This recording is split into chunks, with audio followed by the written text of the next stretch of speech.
Hello friends, welcome to our YouTube channel. दोस्तों, आज हम इस वीडियो में एसएससी सीजीएल मेंस में पूछे गए सारे कंप्यूटर के क्वेश्चंस का डिस्कशन करेंगे जो 4 शिफ्टों में पूछे गए थे। यानी टोटल हम 80 क्वेश्चंस का डिस्कशन करेंगे। दोस्तों, वीडियो स्टार्ट करने से पहले मैं आपको बता देना चाहता हूं कि इस बार एसएससी सीजीएल मेंस में कंप्यूटर के सेक्शन में काफ़ी बच्चों को प्रॉब्लम हुई थी और काफ़ी बच्चे तो डिस्क्वालीफाई भी हो गए हैं दोस्तों कंप्यूटर की वजह से। तो इस वीडियो को देखने के बाद आपको एक आइडिया लगेगा कि किस टाइप के क्वेश्चन पूछे गए थे और उनकी डिफ़िकल्टी लेवल क्या थी। और दोस्तों, कई सारी चीज़ें तो आपकी यहीं पर ही प्रिपेयर हो जाएंगी। तो दोस्तों, वीडियो स्टार्ट करते हैं। और अभी तक अगर आपने हमारा चैनल सब्सक्राइब नहीं किया है तो प्लीज़ हमारे चैनल को जरूर सब्सक्राइब कर लेना। तो चलिए दोस्तों, पहले हम जानते हैं कि 2 मार्च को कौन कौन से क्वेश्चन पूछे गए थे। पहला क्वेश्चन है, dash is a type of malware that is often disguised as a legitimate software. दोस्तों, वो कौन सा ऐसा सॉफ्टवेयर है जो दिखाता है कि वो एक जेन्युइन सॉफ्टवेयर है लेकिन वो असल में एक टाइप का मॉलवेयर होता है। तो दोस्तों, वो होता है ट्रोजन मॉलवेयर। ये दिखाता है कि ये एक लेजिटिमेट सॉफ्टवेयर है बट ये एक टाइप का मॉलवेयर होता है जो हमारे कंप्यूटर को हार्म करता है। यहीं पर ही दोस्तों हम जान लेते हैं कि रूटकिट क्या होता है। दोस्तों, रूटकिट होता है जो बिना हमें पता चले हुए हमारे कंप्यूटर में एक्सेस ले लेता है। रैंसमवेयर भी यही जान लेते हैं दोस्तों। रैंसमवेयर ऐसा मॉलवेयर होता है जो कि हमारे सेंसिटिव इन्फॉर्मेशन को ब्लॉक कर देता है और फिर हमसे रैंसम की डिमांड करता है, हमसे मनी की डिमांड करता है उसको अनब्लॉक करने के लिए। फॉर एग्जाम्पल, जो हमारी क्रिप्टो करेंसी होती है दोस्तों, उनको भी ये ब्लॉक कर देता है और फिर हमसे पैसे मांगता है इनको खोलने के लिए। अगला है दोस्तों की लॉगर। काफ़ी बार इससे क्वेश्चन पूछा गया है एसएससी सीजीएल मेंस में ही। दोस्तों, जो हम कीबोर्ड पे टाइप करते हैं कोई भी वर्ड, वो हमारे कीज पर निगरानी रखता है ये की लॉगर मॉलवेयर। और हमारे सेंसिटिव इन्फॉर्मेशन जैसे हमारे लॉगिन पासवर्ड को भी ये ट्रैक कर लेता है इसी की लॉगर मॉलवेयर के ऐप के जरिए और फिर उससे पैसे कमाता है। तो ये हो गया बात दोस्तों पहले क्वेश्चन की। आगे बढ़ते हैं, दूसरा क्वेश्चन है। और दोस्तों, अगर आपको इसकी पीडीएफ चाहिए हो तो टेलीग्राम में जुड़ जाइएगा, वहां पर आपको इसकी पीडीएफ मिल जाएगी। अगला क्वेश्चन है, dash displace the list of utility configure the computer system and install software and hardware. तो दोस्तों, आपने देखा होगा कि कंट्रोल पैनल में आपको सारी लिस्ट मिल जाती हैं जो आपके हार्डवेयर और सॉफ्टवेयर से रिलेटेड जो भी अपडेट होते हैं वहां पर सॉरी आपको कंट्रोल पैनल में देखने को मिलते हैं। टास्क बार की बात करेंगे तो दोस्तों, टास्क बार में जो आप पर्टिकुलर टास्क परफॉर्म करते हैं जैसे एमएस वर्ड में, एक्सेल में, वहां पर इसका यूज होता है। हेल्प एंड सपोर्ट में तो आपको पता ही है दोस्तों, जो हमको हेल्प चाहिए रहती है, सपोर्ट चाहिए रहता है, वो हेल्प एंड सपोर्ट में होता है। रन ऑप्शन दोस्तों कहाँ मिलता है? कोई भी प्रोग्राम को अगर आप इंस्टॉल करना चाहते हैं, एप्लीकेशन को इंस्टॉल करना चाहते हैं, तब आपसे रन कमांड का यूज मांगता है। तो दोस्तों, करेक्ट आंसर इसका हो जाएगा ऑप्शन नंबर 4। कंट्रोल पैनल पर ही सारी लिस्ट आपको मिल जाती है। अगला क्वेश्चन है दोस्तों, ये पोर्ट से क्वेश्चन है। पोर्ट से भी काफी क्वेश्चन पूछे गए थे। क्वेश्चन है कि video graphics array connection are those which connect the monitor to a computer's video card and has dash holes. तो दोस्तों, वीडियो ग्राफिक एरे में होल्स पूछे थे, कितने होल्स होते हैं। तो दोस्तों, जो वीडियो ग्राफिक एरे होता है ये कनेक्ट करता है मॉनिटर से कंप्यूटर के वीडियो कार्ड को। तो दोस्तों, इसमें कितने होल्स होते हैं? इसमें टोटल 15 होल्स होते हैं। मैं आपको डिटेल में दोस्तों पोर्ट का सेशन पढ़ाया था, उसमें मैंने सारे बताए थे कितने होल्स होते हैं कौन कौन से पोर्ट्स में। आगे दोस्तों देखते हैं। अगला क्वेश्चन पूछा है, while dash data transfer from customer's machine to the server. दोस्तों, अगर कोई भी चीज़ होगी मेरे कंप्यूटर से अगर ब्राउज़र पे जा रही है, इंटरनेट पर जा रही है, तो उसे अपलोडिंग कहते हैं। फॉर एग्जाम्पल, जैसे मैं वीडियो अपलोड करूंगा दोस्तों यूट्यूब पर, तो उसको ही अपलोडिंग कहा जाता है। तो करेक्ट आंसर हो जाएगा ऑप्शन नंबर 3। फॉरवर्डिंग क्या होता है दोस्तों? एक मैसेज को अगर हम दूसरी जगह फॉरवर्ड करते हैं, भेजते हैं, तो उसे फॉरवर्डिंग कहते हैं। डाउनलोडिंग होती है अगर हम वेब सर्वर से अगर हम अपने कंप्यूटर पे, अपनी मशीन पर वो चीज़ डाउनलोड कर लेंगे, फाइल ले लेंगे, तो उसे डाउनलोडिंग कहते हैं। ब्राउजिंग होता है दोस्तों इंटरनेट पर कोई भी चीज़ सर्च करना, उसे ही ब्राउजिंग कहा जाता है। अगला क्वेश्चन है जो पूछा गया था एग्जाम में, which keyboard shortcut is use to insert hyperlink for the selected text in MS Word. तो दोस्तों, हाइपरलिंक को सेलेक्ट करने के लिए शॉर्टकट की पूछी गई थी। तो करेक्ट आंसर हो जाएगा कंट्रोल+K। तो दोस्तों, हाइपरलिंक को सेलेक्ट करने के लिए कंट्रोल+K प्रेस किया जाता है। कंट्रोल+M का यूज़ कहाँ पर किया जाता है दोस्तों? ये अगर आप power point, MS power point use कर रहे हैं तो न्यू स्लाइड बनाने के लिए आपको यूज़ करना पड़ता है कंट्रोल+M न्यू स्लाइड के लिए। दोस्तों, कंट्रोल+Z किस लिए यूज़ किया जाता है? अंडू ऑप्शन के लिए। और कंट्रोल+H आपको पता होगा दोस्तों, अगर वेब ब्राउज़र आप चला रहे होंगे तो कंट्रोल+H प्रेस करेंगे तो आप वहाँ से हिस्ट्री खोल सकते हैं। तो ये चीज़ हो गई दोस्तों शॉर्टकट कीज़ की। आगे हम चलते हैं, which option of print setting is use to choose only specific pages in MS word 365। तो दोस्तों अगर हम MS वर्ड 365 चला रहे हैं और उसमें हमको कुछ सेलेक्टेड पेजेस ही हमको अगर प्रिंट करने हैं, तो हम कौन सा ऑप्शन चूज करते हैं? प्रिंट ऑल पेजेस तो नहीं करेंगे क्योंकि हमको स्पेसिफिक पेज ही सेलेक्ट करने हैं। तो कई चीज़ें तो दोस्तों आप ऑप्शन से ही बना सकते हैं। प्रिंट सिलेक्शन, तो दोस्तों प्रिंट सिलेक्शन कोई चीज़ नहीं होती है। प्रिंट करंट पेज, जो करंट पेज ही प्रिंट होगा। कस्टम प्रिंट में जाकर आप लोग कर सकते हैं कि आपको जो भी पेजेस सेलेक्ट करने होंगे सेलेक्ट कर लीजिए, फिर वो प्रिंट कर देगा। तो कस्टम प्रिंट करेक्ट आंसर हो जाएगा। Option number 4 will be the correct answer. अगला दोस्तों शॉर्टकट से पूछा था, which keyboard shortcut is use to reload the current page in Google search engine.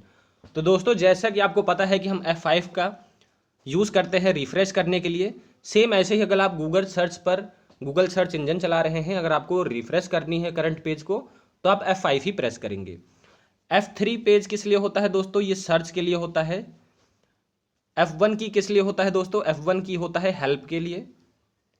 और F7 की होता है, ये फंक्शन कीज कहलाते हैं। F7 की होता है दोस्तों स्पेलिंग चेक करने के लिए। अगर आप MS वर्ड या MS पावर पॉइंट कुछ भी चला रहे होंगे तो स्पेलिंग चेक करने के लिए आपको F7 की प्रेस करना पड़ता है। अगला क्वेश्चन है, shading option in MS word 365 is used for a dash. दोस्तों शेडिंग ऑप्शन किस लिए यूज किया जाता है? आपने कभी देखा होगा जैसे कि ये लेटर लिखा हुआ है चेंजिंग लिखा हुआ है, बट इसका जो बैकग्राउंड है यहाँ पर आप शेडिंग करेंगे तो पीछे आपने देखा होगा कि शेडिंग हो जाती है, बट वो जो लेटर रहता है या टेक्स्ट रहता है उसमें चेंजेस नहीं होते हैं। तो जो उसके बिहाइंड होता है, जो कलर उसके पीछे होता है टेक्स्ट के, उसी का कलर चेंज करने के लिए दोस्तों शेडिंग का ऑप्शन चूज किया जाता है। बचपन में आपको याद होगा दोस्तों, आप मार्कर लेते थे, उसको शेड करते थे आप बुक में ताकि आपको हाईलाइट हो जाए, दिखे, हाईलाइटर यूज करते थे। तो वैसा ही काम यहाँ पर होता है। तो जो changing the colour behind the selected text, तो करेक्ट आंसर दोस्तों ऑप्शन नंबर 2 हो जाएगा। अगला क्वेश्चन है, इन MS Excel 365। दोस्तों अगर आपको पता ना हो तो MS Excel 365 या MS Windows 365 लेटेस्ट वर्जन है माइक्रोसॉफ्ट का, इसलिए ज़्यादातर MS Excel या MS Word 365 से ही क्वेश्चन पूछे जाते हैं। तो इन MS Excel 365 which appears across on the top of the screen and below the title bar and contains all commands, formulas, features needed to create data intense spreadsheet। तो दोस्तों आपने को मैंने बताया था जब पढ़ाया था कि टाइटल बार के ही नीचे आपको रिबन का ऑप्शन दिखता है, जहां पर सारे कमांड्स होते हैं, फॉर्मूलेज होते हैं, जो कि स्प्रेडशीट को बनाने में या उसको क्रिएट करने में आपको हेल्प मिलती है। तो इसका करेक्ट आंसर हो जाएगा रिबन। दोस्तों अगर आपको पता होगा, जब याद होगा जब मैंने बताया था, अगर आपकी जैसे MS Excel की विंडो खुल के आई है तो यहाँ पर आपका क्या होता है, टाइटल बार होता है दोस्तों सबसे ऊपर। इस कॉर्नर पे आपका होता है क्विक एक्सेस बार। यहाँ पर टाइटल बार होता है, आपको दिखाई देगा कि MS Excel खुला है और आपके फाइल की नाम दिखाई देती है। इसके जस्ट नीचे ही दोस्तों यहाँ पर आपको रिबन दिखाई देता है, जहाँ कई सारे ऑप्शन होते हैं, फॉर्मूला, कमांड, सारी चीज़ें होती हैं। और दोस्तों इसी के नीचे ही आपका फॉर्मूला बार होता है, जहाँ पर फॉर्मूला रिप्रेजेंट होता है। उसके लेफ्ट साइड में वहीं पर ही सेल एड्रेस होता है, जहां पर आपको सेल का एड्रेस दिखाई देता है। तो इसका करेक्ट आंसर हो जाएगा option number 3 ribbon correct answer हो जाएगा। अगला क्वेश्चन जो पूछा था दोस्तों, ये आप देख सकते हैं स्क्रीन पर, विच of the following is not an example of email service provider. तो दोस्तों आपसे पूछा है कि कौन सा ईमेल सर्विस प्रोवाइडर का एग्जाम्पल नहीं है। तो यहाँ पर आप देख सकते हैं आउटलुक भी है। पहले आपने देखा होगा www. कोई भी आपने ईमेल डाली, उसके बाद outlook@outlook.com। तो दोस्तों ये होता था, आउटलुक भी सर्विस प्रोवाइडर है ईमेल का, जीमेल तो है ही, और यांडेक्स भी है दोस्तों। तो मैं आपको डिटेल में सारी चीज़ें पढ़ाऊंगा, जब मैं पढ़ाऊंगा यहाँ पर हम क्वेश्चंस डिस्कस करेंगे। तो दोस्तों सारे ही क्या है, ईमेल सर्विस प्रोवाइडर हैं। तो ऑप्शन नंबर 2 करेक्ट हो जाएगा।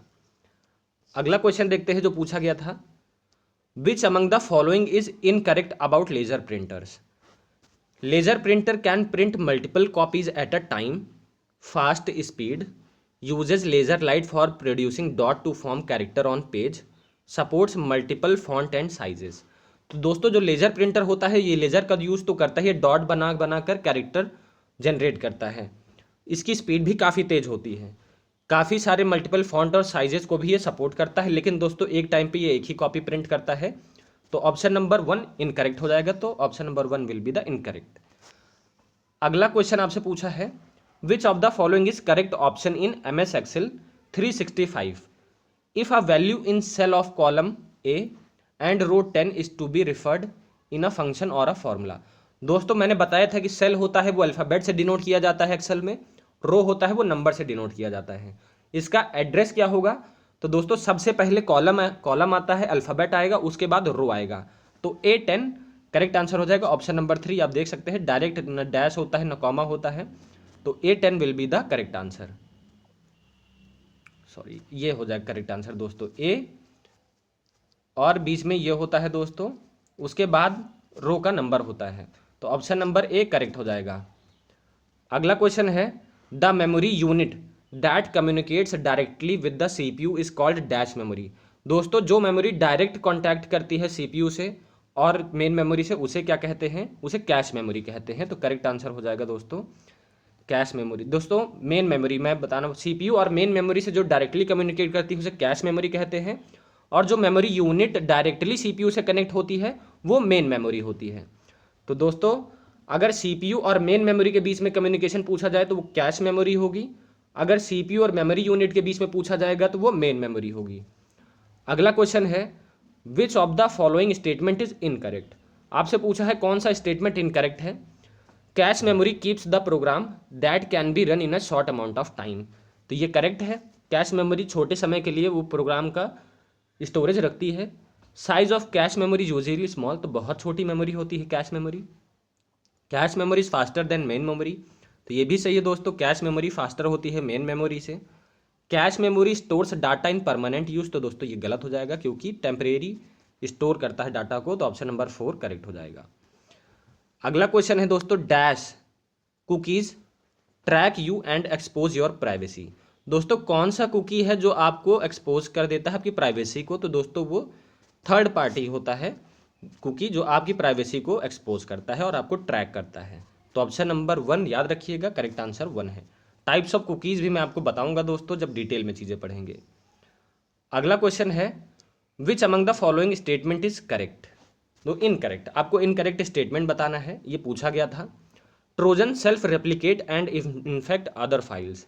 तो दोस्तों आपको यहीं पर दिख गया होगा कि ट्रोजन जो होता है एक मॉलवेयर होता है जो अपने आप को बढ़ा नहीं सकता।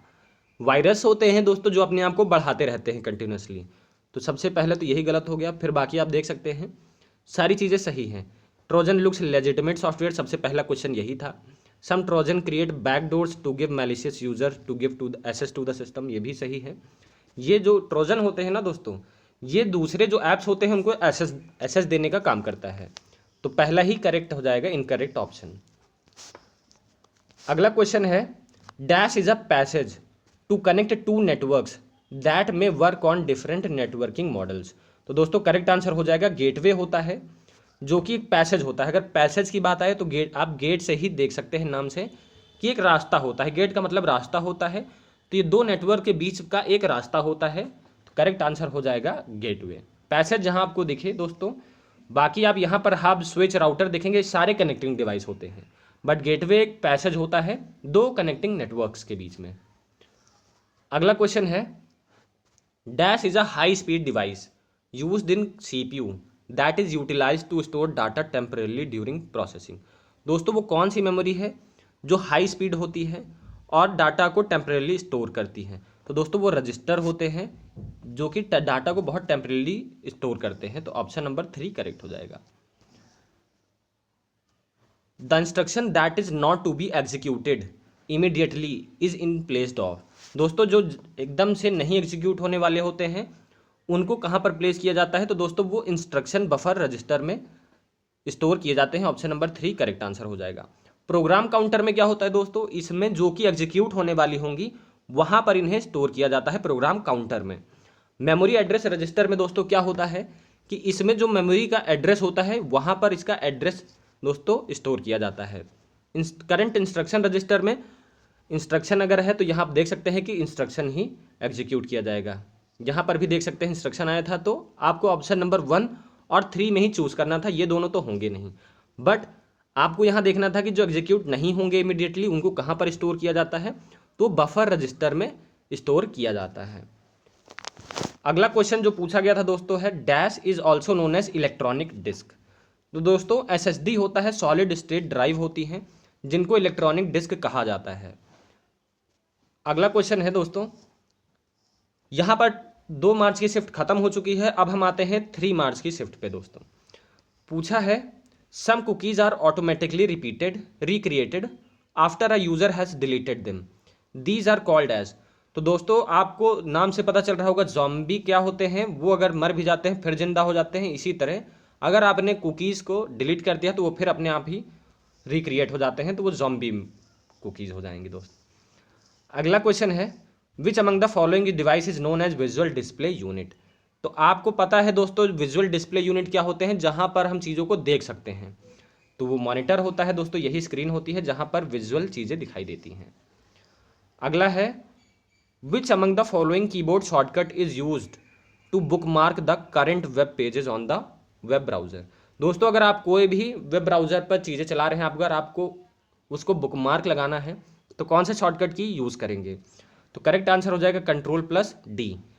Ctrl+B दोस्तों बोल्ड करने के लिए होता है कोई भी टेक्स्ट को, Ctrl+N कोई फाइल को नया खोलने के लिए होता है, I इटैलिक करने के लिए होता है। तो यहाँ पर आप देख सकते हैं Ctrl+D बुकमार्क करने के लिए होता है किसी भी वेब पेज को। Dash are rules that exist at several level in telecommunication connection. दोस्त अगर जहाँ पर रूल्स की बात आ जाए, जहाँ भी आपको रूल्स दिखेगा वहाँ पर आप प्रोटोकॉल देखेंगे, क्योंकि प्रोटोकॉल ही एक टाइप के रूल्स होते हैं जिनसे हम लोग कनेक्ट करते हैं और आपस में फाइल शेयर करते हैं एक कनेक्टेड डिवाइसेज में। तो प्रोटोकॉल करेक्ट आंसर हो जाएगा। Each cell in worksheet of MS Excel 365 is identified by a cell. तो दोस्तों अगर जो सेल होती है उनमें क्या होता है, मैंने बताया था रो होती हैं, कॉलम होती हैं। रो के कॉलम के हम अल्फ़ाबेट से, रो के नंबर से डिनोट किया जाता है, उसे क्या कहते हैं, सेल रेफरेंस कहते हैं। तो करेक्ट आंसर हो जाएगा सेल रेफरेंस। अगला क्वेश्चन जो पूछा गया था 3 मार्च की शिफ्ट में था which among the following generations of computer used technology of transistors for first time. तो दोस्तों ट्रांजिस्टर कौन से जनरेशन ऑफ कंप्यूटर में यूज़ किया गया था, तो वो सेकेंड जनरेशन कंप्यूटर थे जिनमें ट्रांजिस्टर का यूज़ किया गया था। फर्स्ट जनरेशन में दोस्तों वैक्यूम ट्यूब्स का यूज़ किया गया था, थर्ड जनरेशन में आईसी चिप्स का यूज़ किया गया था। तो ये सारी चीज़ें हैं जो यूज़ करी गई थी। Dash is also known as protocol converter. तो दोस्तों प्रोटोकॉल कन्वर्टर को क्या कहते हैं, गेटवे को ही प्रोटोकॉल कन्वर्टर कहते हैं। तो याद रखिएगा करेक्ट आंसर ऑप्शन नंबर 1 हो जाएगा। अगला क्वेश्चन दोस्तों पूछा गया था once dash has infected a substantial number of computer systems it generates revenue by either displaying advertisements or using pay-per-click mechanism to charge its clients against the number of clicks on their displayed ad। कह रहा है दोस्तों कि वो कौन सा ऐसा app है जो अगर आपके कंप्यूटर में आ गया हो तो वो कैसे जनरेट करता है रेवेन्यू। कोई भी ऐड पर आप क्लिक करते हैं तो वो ऐड पर पैसा देती है कंपनी की, जितने क्लिक्स होंगे उस ऐड पर उतना पैसा उसको मिलेगा। तो ये क्या करते हैं दोस्तों, ये एक ऐसे ऐप होते हैं जो बार बार ऐड जनरेट करते हैं हमारे सिस्टम पर या मोबाइल पर किसी भी चीज़ में जहाँ पर इन्फेक्ट करते हैं और फिर उससे ये पैसा कमाते हैं। किस टेक्निक से, पे पर क्लिक टेक्निक से पैसा कमाते हैं। तो वो होते हैं एडवेयर। ये क्या करते हैं, ऐड जनरेट करते हैं, ऐड से ही आप नाम देख सकते हैं। स्पाईवेयर क्या होते हैं, जो स्पाई करते हैं, हमारे कंप्यूटर पर नज़र रखते हैं, हमारी हरकतों पर नज़र रखते हैं कि हम क्या करते हैं। वायरस मैंने बताया था, ये एक ऐसे मैलिशियस ऐप होते हैं जो हमारे सिस्टम में आ जाते हैं, अपने आप को बढ़ाते रहते हैं और फिर हमारे कंप्यूटर को क्रैश कर देते हैं। वॉर्म्स क्या होते हैं दोस्तों, वॉर्म ये एक ऐसे ऐप होते हैं कि दोस्तों एक नेटवर्क, बड़ा सा लोकल एरिया नेटवर्क है, ये ज़्यादातर लोकल एरिया नेटवर्क में अगर एक कंप्यूटर में फैलते हैं तो वो दूसरे कंप्यूटर में नेटवर्क में भी फैल जाते हैं। अगला देखिए दोस्तों क्वेश्चन जो पूछा गया था वो था which among the following port is also known as line printer port. तो दोस्तों पैरेलल पोर्ट होता है, इसी को ही प्रिंटर पोर्ट भी कहा जाता है। तो जहाँ प्रिंटर का नाम आएगा वहाँ पर पैरेलल पोर्ट जरूर होगा। तो ऑप्शन नंबर 4 करेक्ट हो जाएगा। अगला दोस्तों जो क्वेश्चन है which of the following statement about quick access tool bar in MS Word 2010 is incorrect. तो चलिए हम पहले स्टेटमेंट देख लेते हैं। स्टार्ट करने से पहले दोस्तों मैं बता देता हूँ क्विक एक्सेस टूल बार में आप याद रखिएगा सुर में चीज़ें चलती हैं। तो यहाँ पर होता है सेव, अनडू और redo. Quick access tool bar में ये 3 चीज़ें तो होती हैं अगर आप और कोई भी चीज़ ऐड करना चाहते हैं तो वो आपके कस्टमाइजेशन पे है, बट डिफ़ॉल्टली ये 3 चीज़ होती हैं, शुरू से याद रखिएगा। तो पहला हम पी देखते हैं, the quick access tool bar has save, undo, redo. तो दोस्तों सुर आ गया है तो ये करेक्ट हो जाएगा, डिफ़ॉल्ट होते हैं। Quick access tool bar has cut, undo, redo, तो दोस्तों ये गलत हो जाएगा। You can place more buttons on the quick access tool bar, तो दोस्तों सही बात है, ये एकदम करेक्ट बात है। मैंने बताया है कि आप इसमें और बटन्स भी पुट कर सकते हैं, आपके ऊपर होता है। There is no option on quick access tool bar for show below the ribbon, तो दोस्तों इसमें कह रहा है कोई ऑप्शन नहीं होता है कि शो बिलो द रिबन, तो ये सही बात है, होता है दोस्तों इसमें। तो इसमें कौन कौन से हैं जो इनकरेक्ट हैं, तो मैंने बताया है कि ये तो सही है, इनकरेक्ट ये हो जाएगा। तो क्यू और दोस्तों एस, क्यू और एस यहाँ पर आप देख सकते हैं कि ये दोनों गलत होंगे, बाकी सारी चीज़ें सही हैं। अगला क्वेश्चन देखेंगे, which of the following font effects is not available in MS word 2010 font dialog box. तो दोस्तों कौन सी चीज़ नहीं प्रेजेंट होती है फॉन्ट इफेक्ट में? डबल स्ट्राइक थ्रू प्रेजेंट होता है, सुपर स्क्रिप्ट होता है, और दोस्तों स्मॉल कैप भी होता है। बट इक्वलाइज कैरेक्टर हाइट, मतलब जो आप कैरेक्टर टाइप कर रहे हैं इन सभी की अगर कह दिया जाए कि हाइट सेम कर दीजिए, तो ये वाला ऑप्शन नहीं होता है, बाकी सारे ऑप्शन होते हैं। तो ऑप्शन नंबर 4 करेक्ट हो जाएगा। Dash is the oldest type of central processing unit, तो कौन सा सबसे पुराना CPU है? तो दोस्तों सिंगल कोर, आप नाम से ही देख सकते हैं, सिंगल कोर सबसे ओल्डेस्ट है, उसके बाद आया था डुअल कोर, फिर ट्रिपल कोर, इस समय दोस्तों क्वाड कोर CPU चलते हैं ज़्यादातर। Which of the following option can be press to create new emails in Gmail, दोस्तों अगर हमको नया ईमेल बनाना होगा तो हम हमेशा कंपोज करते हैं, ये सारी चीज़ें आपको पता होंगी। अगला क्वेश्चन है जो पूछा था, which of the following is a math and trigonometry function available in MS Excel 365, तो दोस्तों देखा गया है कि फंक्शन से भी क्वेश्चन पूछे गए हैं MS Excel में। तो मैं बता देना चाहता हूँ कि जो ABS होता है ये फंक्शन होता है टिग्नोमेट्रिक और मैथमेटिकल फंक्शंस के लिए, तो ऑप्शन नंबर 2 करेक्ट हो जाएगा। ये क्या करता है दोस्तों, ये जो ओरिजिनल उसकी वैल्यू होती है कोई भी फंक्शन की या कोई भी लेटर की, कोई भी एक्सप्रेशन की, तो उसका ये क्या करता है कि जीरो वैल्यू देता है, ओरिजिनल वैल्यू देता है। तो करेक्ट आंसर हो जाएगा ABS फंक्शन, यानी कि ऑब्सोल्यूट वैल्यू देता है दोस्तों। ABS फंक्शन का काम होता है ऑब्सोल्यूट वैल्यू देना कोई भी एक्सप्रेशन का। अगला क्वेश्चन है, which among the following statement is incorrect about secondary memory, कौन सा स्टेटमेंट सेकेंडरी मेमोरी के लिए इनकरेक्ट है? पहला स्टेटमेंट है कंप्यूटर में रन विदाउट सेकेंडरी मेमोरी, तो दोस्तों ये सही है, कोई भी कंप्यूटर सेकेंडरी मेमोरी के बिना रन कर सकता है। It is volatile memory, volatile memory कौन सी होती है? जो चेंज होती रहती है, इसमें सारी चीज़ें टेम्परेरी होती हैं, अपने आप डिलीट हो जाती हैं। बट सेकेंडरी मेमोरी क्या होती है दोस्तों? नॉन वॉलेटाइल होती है, इसमें कोई भी डाटा आ जाता है तो परमानेंटली स्टोर रहता है जब तक हम उसको डिलीट ना करें खुद से। तो आपको यहीं से दिख गया होगा दोस्तों, ऑप्शन नंबर 2 इनकरेक्ट हो जाएगा। अगला है, which of the following statement is incorrect, तो दोस्तों नेविगेशन पेन से क्वेश्चन पूछा है। मैं बता देता हूं आपको कि कोई भी विंडो होती है, इसके लेफ्ट साइड में नेविगेशन पेन होता है। इन नेविगेशन पेन पे अगर आप क्लिक करेंगे तो नीचे सब विंडो खुल के आ जाएगी, जिसमें कई सारे फोल्डर्स का ऑप्शन आ जाएगा, C drive, D drive, my computer, जहाँ भी आपको जाना होगा। तो ये क्विक नेविगेशन पेन इसीलिए होता है। In navigation pane there is an quick access area, तो सही बात है, क्विक एसेस एरिया होता है दोस्तों नेविगेशन पेन में। इनकरेक्ट बताना है हमें, तो ये तो सही है, ये नहीं हो सकता। Navigation pane is to enable easier navigation through Windows Explorer, तो दोस्तों ये भी बात सही है, ईजी एक्सेस के लिए ही नेविगेशन पेन का यूज़ किया जाता है। Navigation pane you can view your computer file folders sub structure, तो दोस्तों ये भी सही है, मैंने अभी बताया था।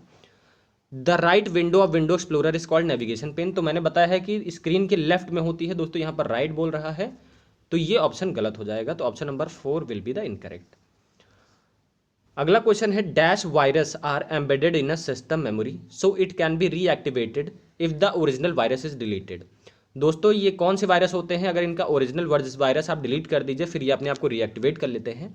तो ये रेजिडेंट, नाम से आपको पता चल गया होगा कि ये वहीं पर रहते हैं, इनका घर है, वहीं के रेजिडेंट हैं। आप डिलीट भी कर देंगे तो भी ये रीएक्टिवेट कर लेंगे, कहीं ना कहीं स्टोर रहते हैं दोस्तों। तो ऑप्शन नंबर 2 करेक्ट हो जाएगा। अगला क्वेश्चन है, dash is a type of dedicated file storage device that provides local area users with centralised consolidated disk storage through a standard Ethernet connection. तो दोस्तों इथरनेट कनेक्शन से ही आपको सीधा पता चल जाना चाहिए। चलिए मैं आपको बता देता हूँ, SDD तो ही इलेक्ट्रॉनिक डिस्क होता है, लेकिन आपको बताना है कि जो कि आपके इथरनेट कनेक्शन को कनेक्ट करता है वहाँ का स्टोरेज प्रोवाइड करता है। तो दोस्तों जहाँ भी इथरनेट आएगा, नेटवर्क आएगा, वहीं पर नेटवर्क अटैच्ड स्टोरेज होता है, यही यूज़ करता है दोस्तों। यही एक स्टोरेज टाइप है जो कि डेडिकेटेड होता है लोकल एरिया नेटवर्क को स्टोर करने के लिए इसमें डाटा। तो NAS करेक्ट आंसर हो जाएगा। अगला क्वेश्चन है, web browser which of the following is responsible for displaying web pages. तो वेब ब्राउज़र में वेब पेजेस को डिस्प्ले करने के लिए दोस्तों किसका यूज़ किया जाता है? सर्च इंजन का ही यूज़ करेंगे, तभी हम चीज़ें सर्च कर पाएंगे। अगला है, dash memory sometimes used to increase the speed of processing by making current program and data available to CPU at rapid rate. तो दोस्तों यहीं पर बात आ जाती है कैश मेमोरी की। तो करेक्ट आंसर कैश मेमोरी हो जाएगा। 6 मार्च की शिफ्ट शुरू करते हैं दोस्तों। 3 मार्च की शिफ्ट भी हम लोग ने डिस्कस कर ली है। देखते हैं 6 मार्च में कौन से टाइप के क्वेश्चन पूछे थे। पहला क्वेश्चन जो पूछा था है, which among the following statement is incorrect. इनमें से कौन सा स्टेटमेंट इनकरेक्ट है? Downloading is a procedure of copying files from web server to machine. सही बात है। अगर डाउनलोडिंग में क्या करते हैं, हम वेब सर्वर से अपने मशीन में कॉपी करते हैं चीज़ों को। Uploading is a procedure for copying data from device to web server, ये भी सही है। हम अपने डिवाइस से वेब सर्वर पर चीज़ें कॉपी करते हैं। Data travels from user device to web server while uploading. तो दोस्तों ये भी सही है कि क्या होता है कि अगर हम डाटा को अपने डिवाइस से वेब सर्वर पर देंगे उसे वेब अपलोडिंग कहते हैं। Memory is required in the web server to download anything. दोस्तों हमको मेमोरी की ज़रूरत नहीं है वेब सर्वर पर कोई भी चीज़ डाउनलोड करने के लिए। हम क्लाउड का भी यूज़ कर सकते हैं, ऑनलाइन मेमोरी भी होती है। तो दोस्तों हमको मेमोरी नहीं चाहिए रहती है डाउनलोड करने के लिए, उससे उसका कोई लेना देना ही नहीं। वो बाद में एरर अकर करेगा और डाउनलोडिंग तो स्टार्ट हो जाएगी, बट एरर आएगा अगर उसको स्टोरेज नहीं मिलेगा, वो हमारे सिस्टम का एरर होता है। बट मेमोरी नहीं चाहिए होती है, वो डाउनलोडिंग स्टार्ट कर देगा, फिर बाद में वो हमारे सिस्टम का काम होता है उसको मेमोरी प्रोवाइड करना। तो ऑप्शन नंबर 4 करेक्ट हो जाएगा। अगला क्वेश्चन है, which of the following is not a magnetic disk. तो दोस्तों मैग्नेटिक डिस्क कौन सा नहीं है? तो यहाँ पर आप देख सकते हैं DVD है, मैग्नेटिक डिस्क नहीं होते हैं दोस्तों। तो करेक्ट आंसर हो जाएगा DVD। अगला क्वेश्चन है, dash server act as a set of component accessible to the software developer through an API defined by its platform itself. तो दोस्तों कौन सा ऐसा सर्वर की तरह एक्ट करता है जो कि सॉफ्टवेयर डेवलपर के लिए डिफाइंड होता है, वो खुद ही एक प्लेटफॉर्म होता है। तो ये एप्लीकेशन होता है, खुद ही एक प्लेटफॉर्म होता है दोस्तों, ये सर्वर की तरह एक्ट करता है। तो एक एप्लीकेशन सॉफ्टवेयर होता है दोस्तों। करेक्ट आंसर हो जाएगा ऑप्शन नंबर 4, इसमें कोई चर्चा करने वाली बात नहीं है। अगला क्वेश्चन है, a dash is a contagious program or code that attaches itself to another piece of software and then reproduces itself while when that software is run. तो मैंने क्या बताया था दोस्तों, ये एक प्रोग्राम होता है या कोड होता है जो अपने आप को बढ़ाता रहता है, रिप्रोड्यूस करता रहता है जब वो प्रोग्राम रन किया जाएगा। दोस्तों वो वायरस ही होता है। तो करेक्ट आंसर हो जाएगा ऑप्शन नंबर 3। अगला क्वेश्चन है, consider the following statement about match function. तो दोस्तों मैच फंक्शन का काम होता है कि सेल का उसका एड्रेस प्रोवाइड करना, बताना कि ये कौन से पोजीशन पे है। तो चलिए हम पहले बात करते हैं स्टेटमेंट की। It searches for specific item in a range of cell and then return the relative position of that item in a range. तो सही बात है दोस्तों, ये कह रहा है कि वो सर्च करता है स्पेसिफिक आइटम को एक रेंज में। आपको एक रेंज दे दी जाएगी, उसके बाद उसमें बताया जाएगा कि उसकी पोजीशन क्या है, वही आपको रिजल्ट देगा मैच फंक्शन। मैच फंक्शन का सिंटेक्स क्या होता है? Match, lookup value, lookup array, फिर मैच टाइप, ये सिंटेक्स होता है उसका। तो ये भी सही है। All arguments in a match function are required, कह रहा है सारे आर्ग्यूमेंट रिक्वायर्ड होने चाहिए। तो गलत बात है दोस्तों, सारे आर्ग्यूमेंट नहीं चाहिए रहते हैं। तो इसका करेक्ट आंसर हो जाएगा only P and Q correct है। अगला क्वेश्चन देखते हैं। मैं आपको पूरे फंक्शन अच्छे से पढ़ाऊंगा दोस्तों एक्सेल का, क्योंकि एक सवाल देखने को मिला है हर शिफ्ट में दोस्तों। अगला क्वेश्चन है, which of the following internet protocol specifies how data exchanged over the internet and how it should be broken into IP packets. दोस्तों पैकेट्स क्या होते हैं? ये जो पैकेट्स होते हैं छोटे छोटे भागों में बांट दिए जाते हैं डाटा को, उन्हें ही पैकेट्स कहते हैं। तो कौन सा इंटरनेट प्रोटोकॉल है जो इंटरनेट पे एक्सचेंज के लिए स्पेसिफाई करता है, नियम बताता है? तो TCP होता है, ट्रांसमिशन कंट्रोल प्रोटोकॉल। ट्रांसफ़र से ही आप समझ सकते हैं दोस्तों transmission. Hyper text transfer protocol क्या करता है कि ये जो वेब सर्वर पर, वेब पेजेस पर जो आप हम चीज़ ट्रांसफ़र करते हैं, फाइल्स हो गया, टेक्स्ट हो गया, वो HTTP के जरिए किया जाता है। SMTP होता है मेल के लिए, सिंपल मेल ट्रांसफ़र प्रोटोकॉल, ये भी मेल के लिए होता है, TPP दोस्तों। आगे देखेंगे, मैं आपको बता चुका था सुर, आप याद रखिएगा, save undo redo, save undo redo quick access tool bar में होता है, तो करेक्ट आंसर क्या हो जाएगा, ऑप्शन नंबर 1 हो जाएगा। अगला क्वेश्चन है, which among the following keyboard shortcut can be used to open Windows Explorer.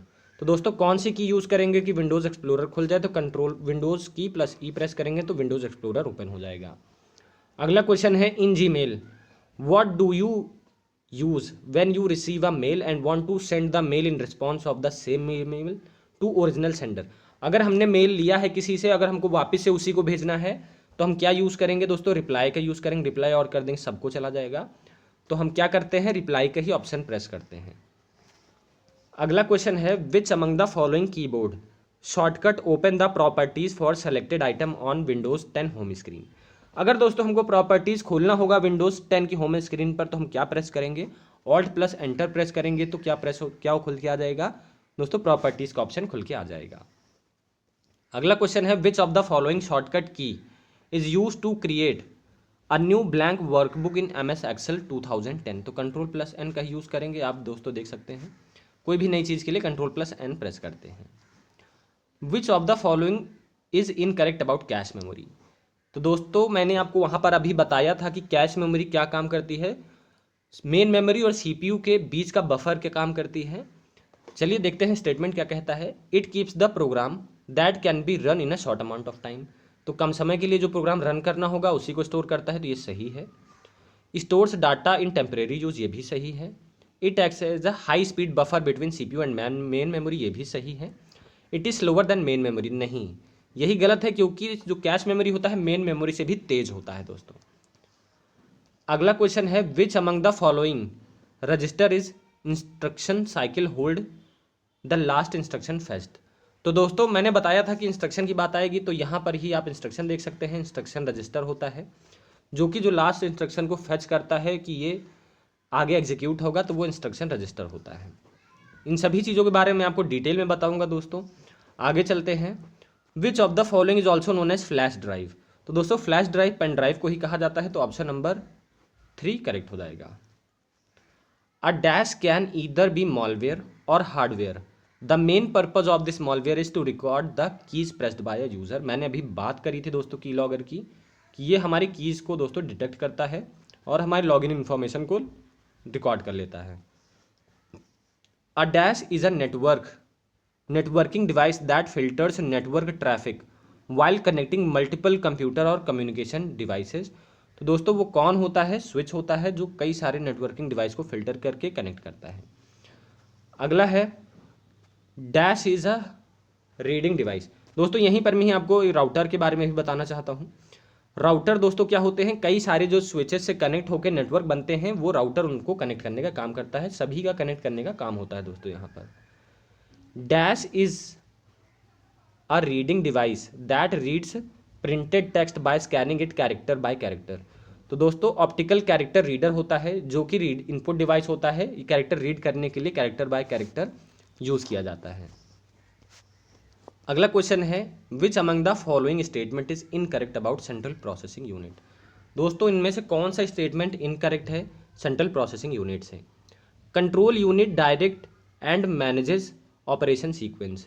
तो सही बात है दोस्तों, ये क्या करता है, जो ऑपरेशंस होते हैं उनको सीक्वेंस में मैनेज करता है कि अब ये रन होगा, अब ये चीज़ें होंगी, अब ये चीज़ें होंगी।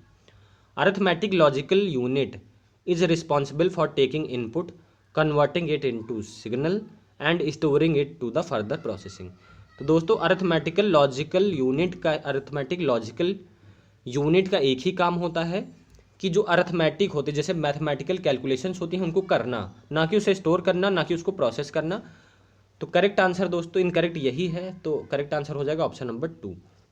अरिथमेटिक लॉजिक यूनिट को कंप्यूटर का ब्रेन भी कहा जाता है दोस्तों। कंट्रोल यूनिट का काम होता है उसको प्रोसेस करना और उसको कैसे एग्जीक्यूट होगा, तो यहाँ पर सिर्फ और सिर्फ ऑप्शन नंबर 2 ही इनकरेक्ट आ रहा है। अगला क्वेश्चन है, which of the following keyboard shortcut is use to close MS word 365 document. तो दोस्तों कोई भी चीज़ क्लोज करने के लिए Alt + F4 प्रेस करेंगे तो कोई भी विंडो होगी वो क्लोज हो जाएगी। अगला क्वेश्चन है, a dash port transmits 1 bit of a byte at a time as a single stream of bit. It is meant for transmitting slow data over a long distance. तो दोस्तों बात करी जा रही है कि ऐसा कौन सा पोर्ट है जो बिट बाय बिट ट्रांसफ़र करता है और स्लो डाटा ट्रांसमिट करता है लॉन्ग डिस्टेंस को ट्रैवल करने के लिए। तो दोस्तों सीरियल पोर्ट का यूज़ करते हैं, क्योंकि सीरियल से देखिए एक सीरियल में जाएंगी चीज़ें, बिट बाय बिट जाएंगी। पैरेलल में क्या दोस्तों ज़्यादा डाटा जाता है और शॉर्ट डिस्टेंस के लिए कई सारा डाटा पहुंचाने के लिए पैरेलल का यूज़ किया जाता है। तो यहाँ करेक्ट आंसर आपको क्या दिखेगा, सीरियल बस। USB तो दोस्तों आपने देखा होगा डिवाइस कनेक्ट करने के लिए यूज़ किया जाता है। यहाँ पर काफ़ी सारे दोस्तों बहुत सारा डाटा जाता है लार्ज अमाउंट में, वो भी शॉर्ट डिस्टेंस के लिए। तो यहाँ पर सीरियल का ही यूज़ करेंगे, ऑप्शन नंबर 1 करेक्ट हो जाएगा। अब बात करते हैं दोस्तों 7 मार्च की। यहाँ पर सबसे पहला क्वेश्चन पूछा गया है, what will be the function given below run in MS Excel 2010। तो दोस्तों ये सवाल काफ़ी बच्चों 90% बच्चों ने गलत किया था एग्जाम में, या अटेम्प्ट नहीं किया था, क्योंकि मैच फंक्शन दोस्तों ये फंक्शन जो होते हैं थोड़ा सा कॉम्प्लिकेटेड चीज़ होती है। तो दोस्तों इस फंक्शन का काम क्या होगा, इसने दिया है कि मैच 12, उसके बाद ये संख्याएं दी हुई हैं, तो आएगा क्या दोस्तों आंसर इसका। यहाँ पर आप देखेंगे कि पोजीशन 1 ये है, पोजीशन 2 ये है, पोजीशन 3 ये है, पोजीशन 4 ये है, पोजीशन 5 ये है। तो अगर आपको 12 को मैच कराना है, 12 कहाँ पर आएगा, तो दोस्तों 12, 10 और 13 के बीच में आना चाहिए। तो बीच में कौन सी पोजीशन लेंगे, पहली पोजीशन लेंगे या दूसरी पोजीशन लेंगे। तो यहाँ पर हम क्या करेंगे कि जो लोवेस्ट पोजीशन होती है हमेशा वो लेता है। अगर कोई भी चीज़ मैच नहीं कर रही है डायरेक्टली, अगर यहाँ पर 13 होता यहाँ पर, तो इसकी वैल्यू 2 आ जाती इस फंक्शन की, बट यहाँ पर 12 है तो लोवेस्ट वैल्यू लेते हैं, यानी कि इसकी वैल्यू 1 आएगी। तो करेक्ट आंसर विल बी 1। अगला क्वेश्चन देखते हैं जो पूछा गया था 7 मार्च की शिफ्ट में, कि कौन से पोर्ट को माउस पोर्ट भी कहा जाता है। तो दोस्तों PS2 पोर्ट होता है, इसे माउस पोर्ट भी कहा जाता है। पहले के ज़माने में दोस्तों पोर्ट नहीं होते थे, USB नहीं यूज़ की जाती थी, USB पोर्ट। तो यहाँ पर माउस पोर्ट और कीबोर्ड पोर्ट यूज़ किए जाते थे, जिसे PS2 पोर्ट कहा जाता था। Which of the following folder is use to store deleted emails. दोस्तों वो कौन सा फोल्डर होता है जो ईमेल्स को डिलीट करने के लिए यूज़ किया जाता है, जहाँ पर डिलीटेड ईमेल्स जाते हैं तो वो थ्रैश होते हैं। अगला क्वेश्चन देखते हैं हम लोग, which of the following is not a Libre Office software suite program. तो आप एक्सेल देख लेते हैं दोस्तों, माइक्रोसॉफ्ट का है, लिबर ऑफिस का नहीं है। तो करेक्ट आंसर ऑप्शन नंबर 4 हो जाएगा। अगला क्वेश्चन है, dash was the first browser to display images in line with text instead of displaying images in a separate window. दोस्तों वो पहला ब्राउजर कौन सा था जो इमेजेस को डिस्प्ले करता था लाइन में, टेक्स्ट फॉर्म में, इमेजेस फॉर्म में नहीं डिस्प्ले करता था, वो था मोज़ैक। ये मोज़ैक ब्राउजर था, ये सबसे पहला ऐसा ब्राउजर था दोस्तों। Dash records everything you type on your PC, obtain your login name, password and other sensitive information. तो की लॉगर के बारे में हम दोस्तों ऑलरेडी बात कर चुके हैं, काफ़ी बार एग्जाम में पूछा गया है। A dash is a networking device that filters network traffic while connecting multiple computers और कम्युनिकेटिंग डिवाइस। तो आप यहाँ देख सकते हैं स्विच के बारे में दोस्तों कई बार पूछा जा चुका है, तो इसका भी करेक्ट आंसर होगा स्विच। अगला क्वेश्चन देखते हैं, dash this place is a list of utility configure the computer system install hardware and software. दोस्तों फिर ये देखिए क्वेश्चन रिपीट कर दिया गया है। कंट्रोल पैनल होता है जहाँ पर लिस्ट होती है, जहाँ पर आप हार्डवेयर और सॉफ्टवेयर को इंस्टॉल कर सकते हैं। अगला क्वेश्चन है, which of the following shortcut key is used to select all cell of a current row in MS Excel 2010। दोस्तों 2010 MS Excel में अगर आपको सारा रो का सेलेक्ट करना है तो आप क्या प्रेस करेंगे, तो यहाँ पर shift plus space bar press किया जाएगा, तो सारा जो है रो दोस्तों सेलेक्ट हो जाएगा। अगर हमको सारा कॉलम प्रेस करना होगा तो control plus space bar press करेंगे। शिफ्ट प्लस अप पेज करने से क्या होता है कि जो प्रीवियस स्प्रेडशीट में चले जाएंगे, शिफ्ट प्लस पेज डाउन करेंगे तो नेक्स्ट स्प्रेडशीट में चले जाएंगे। तो ये सारे शॉर्टकट कीज हैं MS Excel की। अगला क्वेश्चन है, dash are a set of wires which carries a group of bit in parallel and has an associated scheme. It provides a communication path between 2 or more devices of a computer system. तो दोस्तों इस एक wires का set जो कि एक path बनता है एक डिवाइस को दूसरे डिवाइस से कनेक्ट करने के लिए, तो वो बसेज होती हैं दोस्तों। तो ये बहुत सारे तारों का एक सेट होता है बसेस। अगला क्वेश्चन है which among the following type of a computer is also known as notebook. तो दोस्तों नोटबुक पता है आपको, नोटबुक हम लोग यूज़ करते हैं, लैपटॉप कंप्यूटर होते हैं। अगला क्वेश्चन है dash is a bit rate of available or consumed information capacity expressed typically in metric multiple bits per second. तो दोस्तों बैंडविड्थ होती है, ये बिट रेट होता है, तो आप यहाँ से समझ सकते हैं कि ये बैंडविड्थ हो जाएगा। अगला क्वेश्चन है which of the following browser is web browser that is created by Microsoft. तो दोस्तों कौन सा ऐसा ब्राउजर है जो माइक्रोसॉफ्ट द्वारा बनाया गया है, तो एज ब्राउजर है जो कि माइक्रोसॉफ्ट द्वारा डिज़ाइन किया गया है। अगला क्वेश्चन है in MS word 365 control plus E keyboard is used to. दोस्तों control plus E shortcut key का यूज़ किस लिए किया जाता है, सेंटर अलाइन करने के लिए। जो टेक्स्ट होते हैं या तो आप लेफ्ट अलाइन, राइट अलाइन कर सकते हैं, सेंटर अलाइन, तो कंट्रोल प्लस ई का यूज़ हम लोग सेंटर अलाइन करने के लिए टेक्स्ट को यूज़ करते हैं। अगला क्वेश्चन है crypto locker is a form of which of the following. अभी मैंने बताया था दोस्तों रैंसमवेयर क्या करता है, हमारे क्रिप्टो को लॉक कर देता है, फिर हमसे रैंसम मांगता है, पैसे मांगता है। तो करेक्ट आंसर हो जाएगा ransomware. Which of the following is not a magnetic storage. तो दोस्तों मैग्नेटिक स्टोरेज कौन सा नहीं है, तो मेमोरी कार्ड हो जाएगा जो कि मैग्नेटिक स्टोरेज नहीं है। बाकी यहाँ पर आप सारे देख सकते हैं, सारे ही मैग्नेटिक स्टोरेज हैं। तो दो मैग्नेटिक स्टोरेज होते हैं, एक मैग्नेटिक टेप होता है, एक मैग्नेटिक डिस्क होता है। मैं दोनों के बारे में अच्छे से डिस्कस करूंगा जब हम लोग थ्योरी पढ़ेंगे दोस्तों। तो अभी हम लोग जानना हमारा ये पर्पज़ है कि किस टाइप के क्वेश्चंस पूछे गए थे एग्जाम में। अगला क्वेश्चन है which of the following statement is incorrect. देखिए मैग्नेटिक टेप से क्वेश्चन आ गया है यहाँ पर। Magnetic tape consist of horizontal rows called channels और ट्रैक्स। तो दोस्तों ये सही है, इनकरेक्ट बताना है। There is no addressing in magnetic tapes. तो दोस्तों ये भी सही है। Magnetic tape consists of vertical columns called frames. Magnetic tape drivers are not suitable for storing data that is needed to assessed randomly। तो दोस्तों ये फोर्थ हो जाएगा इनकरेक्ट, बाकी सारे ही करेक्ट हैं।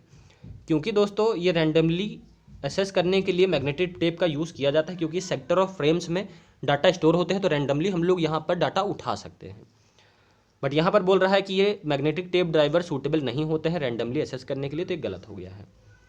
अगला क्वेश्चन है dash holds address of active memory location. तो मैंने बताया था दोस्तों अगर मेमोरी की लोकेशन को कौन स्टोर करता है, मेमोरी एड्रेस रजिस्टर स्टोर करता है। अगला क्वेश्चन है consider the following statement regarding line spacing of a paragraph in MS word 2010। तो स्टेटमेंट हमको देखना है। पहला पी स्टेटमेंट क्या कह रहा है, line spacing determines the amount of vertical spacing between lines of a text in a paragraph. यानी एक लाइन ये है, एक लाइन ये है, एक लाइन ये है। तो लाइन स्पेसिंग का मतलब यही तो होता है कि हॉरिजॉन्टल वर्टिकल डिस्टेंस देखी जाती है, ना कि ये डायगनली देखी जाती है। तो यहाँ दोस्तों ये बोल रहा है कि वो डायगनली स्पेस को डिटरमाइन करता है, तो सिर्फ पी ऑप्शन करेक्ट हो जाएगा। तो only P will be the correct answer. अगला क्वेश्चन है दोस्तों विच of the following statement is incorrect for input devices. Input devices के लिए कौन सा स्टेटमेंट इनकरेक्ट है। इनपुट डिवाइसेस हेल्प कंप्यूटर इन रिसीविंग डाटा। तो सही बात है दोस्तों, इनपुट डिवाइस से हम क्या करते हैं, कंप्यूटर को डाटा मिलता है। Input devices are also called as peripheral device.